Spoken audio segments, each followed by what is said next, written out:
You know, it's a tragedy how many people out there won't watch a single movie that's older than them, especially considering how most movies released nowadays are trash. But that's why I'm here, so let's rectify this crime against God and good taste. Cause today the Movie Howze is here to retro-recommend.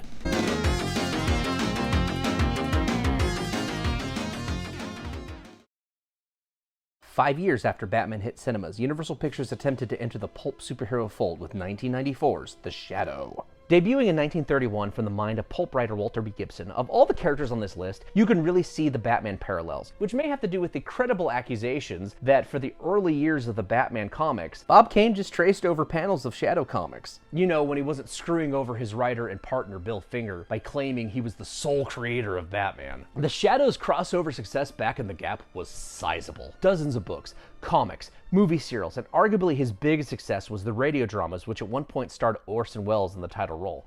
But as the decades piled on, Batman began to outshadow, well, the Shadow.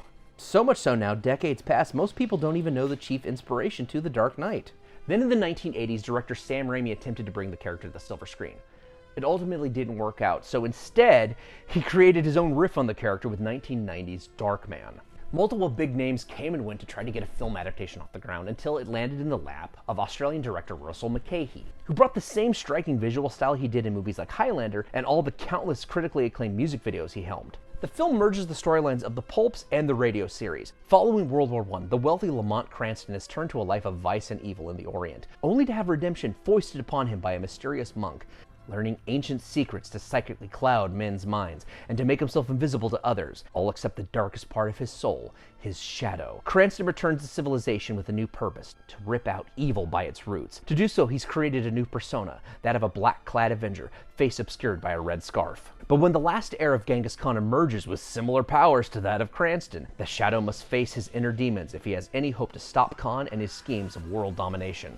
I've been a fan of the Shadow for quite some time. He's got a unique mythology with some really cool flourishes. Like, I love the fact that every person that he saves, they have to become agents for the Shadow and help him in his war on crime. Which makes sense because he is just one man. It solves a big logistical problem that Batman always runs into. How is he able to make things like the Batmobile or like assemble the Batcave? Like, there has to be people helping him, and you think those people would, like, you know, if they weren't sworn to secrecy, they would just be blurting it out to everybody, like in The Dark Knight. And no doubt, the flick looks and sounds great. Mulcahy knows how to shoot a movie, and Jerry Goldsmith's film score is brilliant, as his work always is. It's got a good cast as well. I always felt Alec Baldwin would have made a stellar Batman back in the day, and this just solidifies that. He looks incredible as the Shadow, and his Lamont Cranston is just an outlet for him to be the boozy elitist asshole we all know he actually is. Now, if he would just stop talking about politics and, you know, focus on practicing good trigger discipline. Another high point is Hong Kong-born John Lone as Shiwan Khan, rocking this whole Mongolian warlord adapting to the modern world without turning into that same tired-ass fish out of water stuff.